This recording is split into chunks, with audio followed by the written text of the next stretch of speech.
오늘 전 여러분과 함께 미가서 6장 6절로 8절 말씀을 가지고 주님께서 보시기에 선한 것 이어든 제목으로 함께 말씀의 은혜를 나누기 원합니다. 제목을 한번 큰 소리로 있는 곳에서 따라해 주시기 바랍니다. 주님께서 보시기에 선한 것,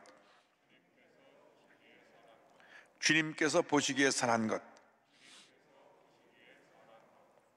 예수님께서 탄생하셨을 때에 동방에서 박사 세 사람이 그 당시에 가장 귀한 황금과 유향과 모략을 예물로 갖고 주 앞에 나와 아기 예수님께 드리고 경배했습니다. 마태복음 2장 11절입니다. 집에 들어가 아기와 그의 어머니 마리아가 함께 있는 것을 보고 엎드려 아기께 경배하고 보배압을 열어 황금과 유향과 모략을 예물로 드리니라. 우리는 이번 성탄에 무엇을 가지고 주 앞에 나가서 드릴 것인가? 오늘 미가서의 말씀을 묵상하면서 주님을 맞이하는 우리의 자세에 대해서 점검해 보기를 원합니다. 미가 선지자는 예수님 오시기 전 약 700년 전에 활동하던 선지자이고 이사야 선지자랑 활동하는 시기가 같습니다.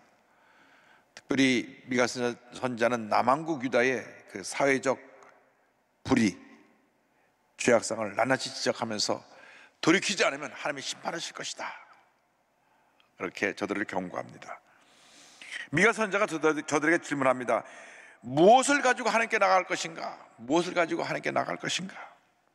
당시 이스라엘 백성들이 죄를 밥 먹듯이 지으면서 죄사함을 받기 위해서 이렇게 제물을 갖고 나가면 자기의 죄가 다 사함받을 것이라고 생각을 했습니다. 미가서 6장 6절입니다. 내가 무엇을 가지고 야훼 앞에 나아가면 높으신 하나님께 경배할까? 내가 번제물로 일련된 송아지를 가지고 그 앞에 나아갈까? 그런데 하나님께서 원하시는 것은 이렇게 눈에 보이는 어떤 이런 제물이 아닙니다. 하나님이 원하시는 것은 그 마음속에서 우러난 진정한 깨어진 마음, 회개하는 마음인 것입니다. 예수님 오시기를 예비한 침례 요한의 메시지가 회개였습니다.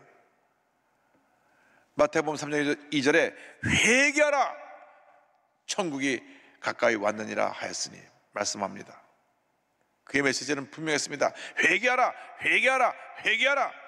그 메시지를 듣고 수많은 사람들이 온 유대와 사방에서 몰려와서 저들의 죄를 회개하고 침례를 받았습니다. 마태복음 3장 5절로 6절입니다. 이때 예루살렘과 온 유대와 요단강 사방에서 다 그에게 나와 자기들의 죄를 자복하고 요단강에서 그에게 침례를 받더니, 우리가 주님을 맞이하려면 먼저 이렇게 철저하게 우리의 죄를 회개해야 됩니다.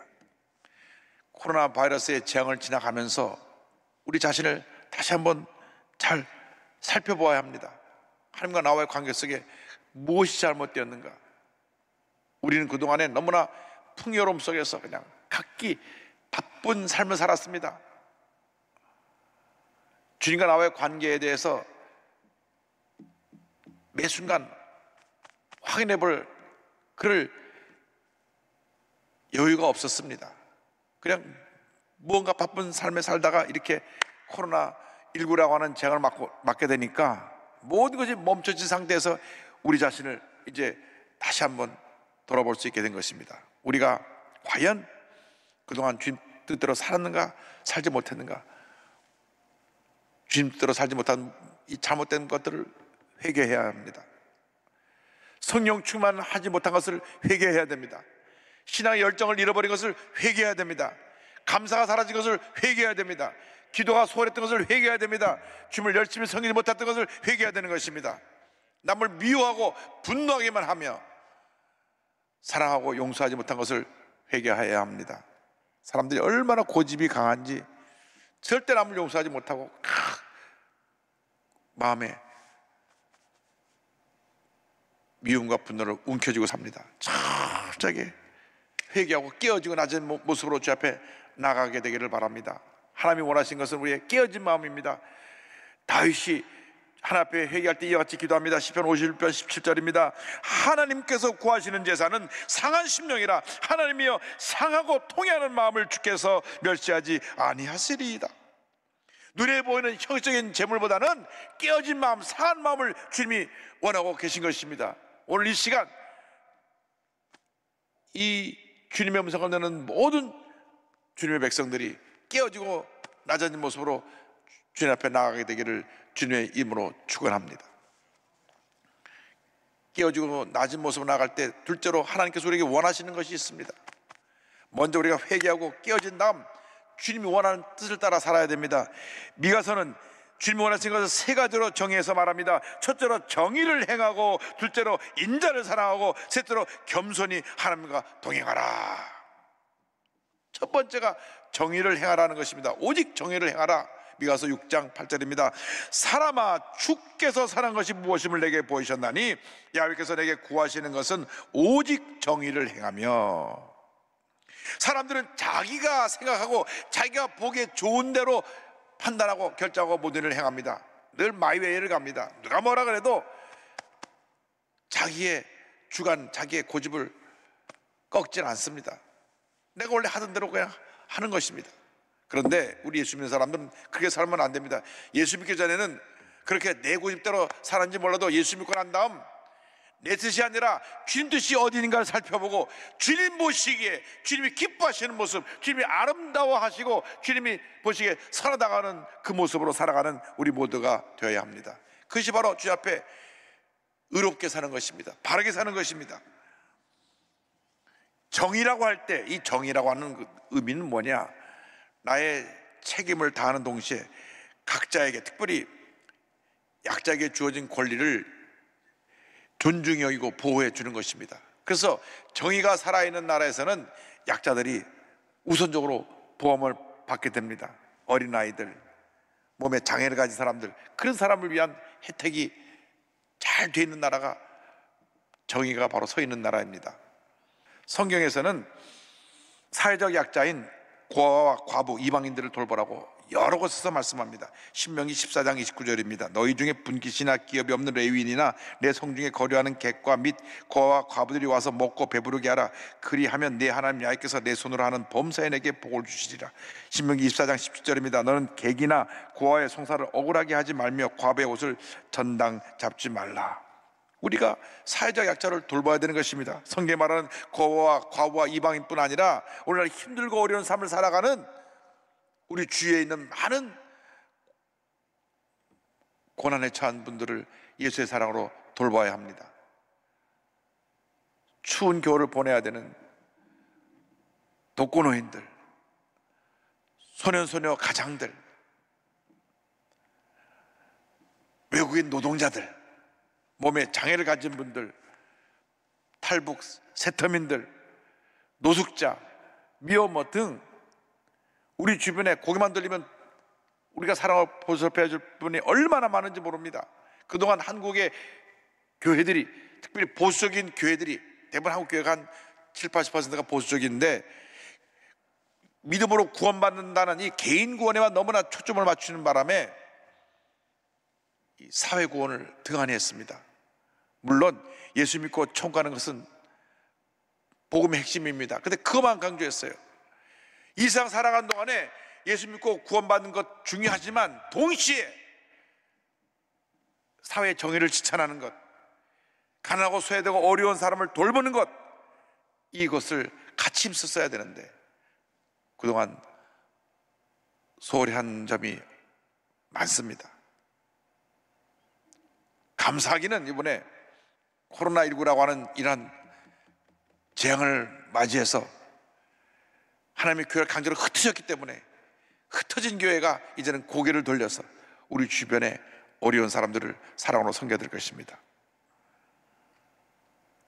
그동안 모이는 교회에 우리가 그동안 중점을 두었다고 하면 이제는 스데반 집사 순교회로 교회가 강제로 흩어졌던 것처럼 코로나19 바이러스 재앙이 우리를 강제로 흩었기 때문에 우리 교회 1만 구역이 1만 교회가 되어야 되고 우리 교회 57만 성도가 57만 교회가 되어서 지역의 어려운 사람들을 사랑으로 돌보는 그런 은혜가 있어야 될 것입니다.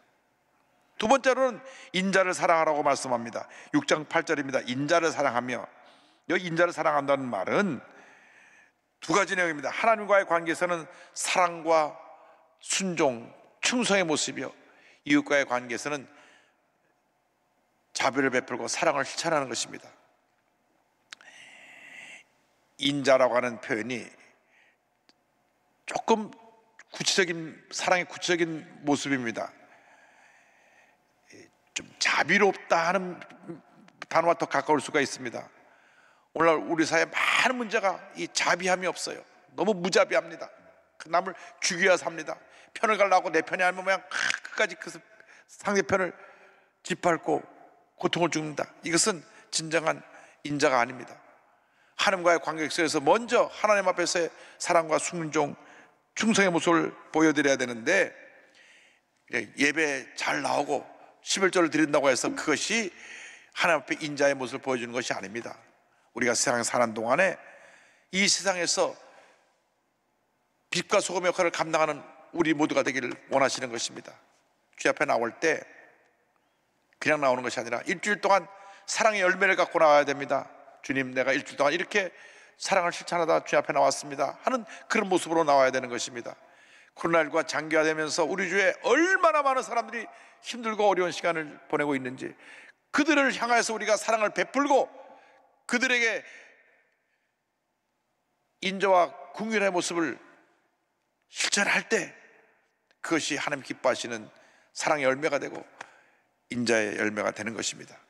그래서 우리는 우리 삶 가운데 이러한 사랑의 열매가 주렁주렁 맺혀야 됩니다. 수요일날 예배 드려 나올 때는 3일 동안의 사랑의 열매가 맺혀야 되고, 금요일날 예배 때는 닷새 동안의 사랑의 열매가 맺혀서 주 앞에 나와야 되고, 주일날에는 일주일간의 사랑의 열매가 주 앞에 맺혀서 나와야 되는 것입니다.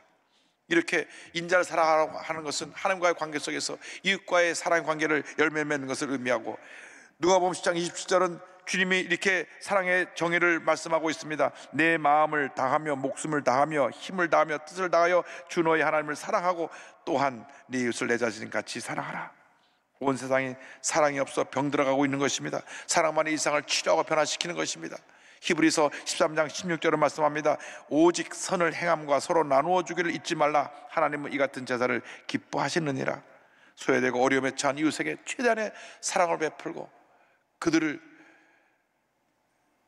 내 가진 것으로 돌보고 주의 사랑으로 품어줄 때 주님의 은혜와 축복이 우리에게, 그들에게 임하게 될 것입니다.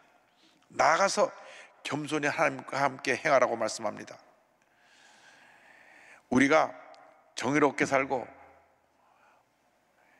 주님 앞에서 주의 사랑을 실천하는 그 모습이 겸손을 통해서 열매 맺는 것입니다. 6장 8절입니다. 겸손하게 내 하나님과 함께 행하는 것이 아니냐.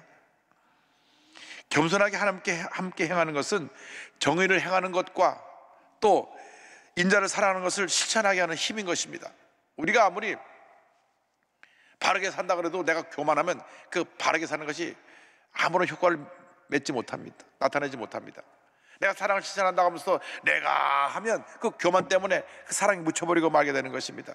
겸손히 하나님과 함께 살라고 하는 그 말씀은 하나님 앞에서 나는 아무것도 아닌 것을 고백하고 주님이 나를 도와주셔서 주님의 은혜로 살았다는 것을 고백하는 것입니다. 삶 전체가 하나님께 인정받는 삶이 되라고 하는 것을 말씀하고 있습니다. 하나님과 동행하는 삶이 될 때 하나님께서 우리에게 복을 내려주십니다. 겸손이 뭐냐?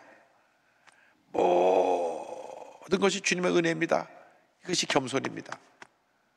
사도 바울이 고린도전서 15장 10절에 고백합니다. 그러나 내가 나 된 것은 하나님의 은혜로 된 것이니 내게 주신 그의 은혜가 헛되지 아니하여 내가 모든 사도보다 더 많이 수고하였으나 내가 한 것이 아니오 오직 나와 함께 하신 하나님의 은혜로라. 그런 고백합니다. 나의 나 된 것은 하나님의 은혜로 된 것입니다. 하나님의 은혜로 된 것입니다. 오늘 우리가 여기까지 와 주님 앞에 이렇게 예배드릴 수 있게 된 이 모든 것이 다 주님의 은혜로 된 것입니다. 우리가 어디서 예배를 드리고 있든지 간에 오늘 주 앞에 예배드릴 수 있는 이 놀라운 은혜와 특권을 주신 이 모든 것이 다 은혜로 된 것입니다. 북한의 2,500만 우리 동포들은 예배를 드리고 싶어도 못 드립니다. 뭐 온라인 비대면 뭐 그 어떤 예배도 그들에게 존재하지 않기 때문에 몰래 숨어서 밤에 불 끄고 이불 속에서 드리는 예배 외에는 예배를 드릴 수 없습니다. 그러나 우리가 이렇게 온라인으로도 완전히 오픈되어서 세계 어디서나 예배를 할 수 있게 해주신 그 은혜에 우리는 감사해야 됩니다. 나의 나 된 것은 주님의 은혜라. 주님의 은혜라. 겸손의 삶이 주님의 은혜를 더 풍성하게 만듭니다. 하나님 앞에서 자신을 낮추고 겸손히 행하는 자를 하나님 귀 보시고 높이시고 복의 복을 더해 주시는 것입니다. 하나님께서 교만한 자를 물리치시고 겸손한 자를 높이 세워주십니다. 베드로전서 5장 5절입니다. 젊은 자들아 이와 같이 장로들에게 순종하고 다 서로 겸손으로 허리를 동이라. 하나님은 교만한 자를 대적하시되 겸손한 자들에게는 은혜를 주시느니라. 사람은 참 교만 덩어리입니다. 고집불통입니다. 자기밖에 모릅니다. 이것은 자기 중심의 삶, 교만과 싸워 승리하는 여러분 모두가 되기를 바랍니다. 시편 147편 6절입니다. 야훼께서 겸손한 자들은 붙드시고 악인들은 땅에 엎드려 뜨리치는도다. 잠언서 18장 12절입니다. 사람의 마음의 교만은 멸망의 선봉이요 겸손은 존귀의 길잡이니라. 그러므로 우리의 남은 세상, 우리의 최대 관심사는 어떻게 겸손히 우리 하나님과 동의하느냐, 이것에 맞춰져 있어야 합니다. 어떻게 내가 주님과 겸손하게 동행할 수 있겠습니까? 주님, 내게 은혜를 베풀어 주셔서 나 자신의 고집 교만을 다 내려놓고 정의를 행하며 의로운 삶을 살게 하여 주시고, 인자를 사랑하여 내가 사랑과 자비와 긍휼을 베풀 수 있게 하여 주시고, 겸손히 우리 주님과 동행할 수 있게 하여 주시옵소서. 성탄절을 맞이하면서 이 같은 삶을 살지 못했던 내 자신을 철저하게 회개하고 우리 주님이 기뻐하시는 그런 모습으로 살아가는 여러분 모두가 되기를 바랍니다. 우리 한국교회 역사에 가장 큰 흔적을 남긴 1907년 평양 대부흥운동이 있습니다. 이 평양 대부흥운동은 1903년 원산 부흥회로부터 출발합니다.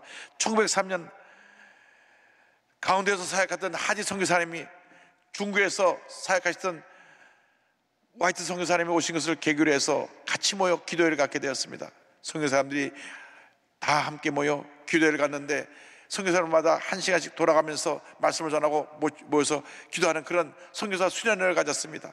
하지 선교사님에게 기도에 대한 주제를 맡겼을 때 선교사님이 말씀 준비하면서 본인의 교만을 보게 되었습니다. 성령이 매갖고 그가 통해 작업하면서 하나님 앞에 회개합니다. 내가 캐나다의 명문 의과대학을 나와서 한국 사람들을 배우지 못했다고, 또 가난하고 어렵게 산다고 무시하고 늘 우월감을 가지고 그들을 대했던 것을 용서하여 주옵소서. 그가 하나님 앞에 통해자복했습니다. 눈물로 기도했습니다. 그래서 성교사님 모인 자리에서 눈물로 자기의 죄를 고백하며 그 말씀을 전할 때 성령이 임해서 모두가 성령 충만하고 그것이 큰 하나님의 은혜가 임한 부흥의 장소가 되었습니다. 그래서 이 하지 선교사님이 다시 교회에 가서 성도들 앞에서, 성도들이 모인 자리에서 말씀을 전할 때 성령의 불이 떨어지고 회개운동이 일어나서 원산으로 시작한 이 회개운동이 온 한국을 뒤덮게 되었는데 1907년 평양에서 그 절정을 이루게 되었던 것입니다. 1907년 1월 장대현교회에서 전국 각지에 모여온 1500명의 성도들이 함께 모여 열흘 동안 부흥사경회를 가질 때에 놀라운 일이 일어났습니다. 그 장대현교회의 대표가 되는 길선조 장로님의 간증입니다. 길선조 장로는 기도의 도중에 갑자기 일어나 큰 소리로 외치기를 나는 아간과 같은 죄인이었다 라고 하면서 자신의 죄를 회개하였다. 그 내용은 1년 전에 친구가 죽으면서 재산을 잘 관리해 달라고 부탁했는데 그중 미화 1,600불 상당의 돈을 수급의 쪽으로 자기가 가졌다는 것이다. 길 장로는 나는 하나님을 속였고 그 친구와 그 부인을 속인 도둑놈입니다. 내일 아침 일찍이 돈을 돌려주겠습니다. 나 때문에 온 회중이 은혜를 받지 못하고 있으니 나는 죄인 중에 죄인이올시다 라고 눈물로 회개했습니다. 그러자 회중도 모두 마루바닥을 치면서 회개하기 시작했습니다. 그들이 그 교회 대표였고 그 교회를 이끌어던 길선주 장로의 이 회개의 고백을 들었을 때 너도나도 가슴이 찔려서 마루바닥을 치면서 통하며 울며 회개했습니다. 기도가 끝이 하니까 이제 마치고 내일 다시 모이자고 했을 때 저들이 집에 가서 잠을 자지 못하고 설레는 마음으로 다음날 새벽에 와서 교회에서 기도가 시작한 게 우리 한국교회 새벽기도의 출발입니다. 이 놀라운 부흥 역사가 온 평양을 뒤덮어서 큰 부흥 역사를 나타냈고, 이 놀라운 부흥 역사로 일제 36년간을 믿음으로 잘 이겨낼 수가 있게 되었습니다. 한국 역사에 긴 남는 부흥을 가져온 대부흥운동은 한 선교사의 회개로부터 시작됐습니다. 이번 우리가 성탄절을 맞이하면서 철저한 회개로 주 앞에 나가야 됩니다. 주님, 그동안에 주님 뜻을 살지 못한 것을 회개합니다. 기도하지 못한 것 회개합니다. 감사하지 못한 것 회개합니다. 남을 용서하지 못한 것 회개합니다. 주님, 내가 내 삶에서 주님의 모습을 나타내지 못한 걸 회개하오니 용서하여 주시고, 주님, 이제 남은 여생 하나님 영광에 살게 하여 주옵소서. 철저한 회개로 주 앞에 나가는 여러분 되기를 주님의 이름으로 축원합니다.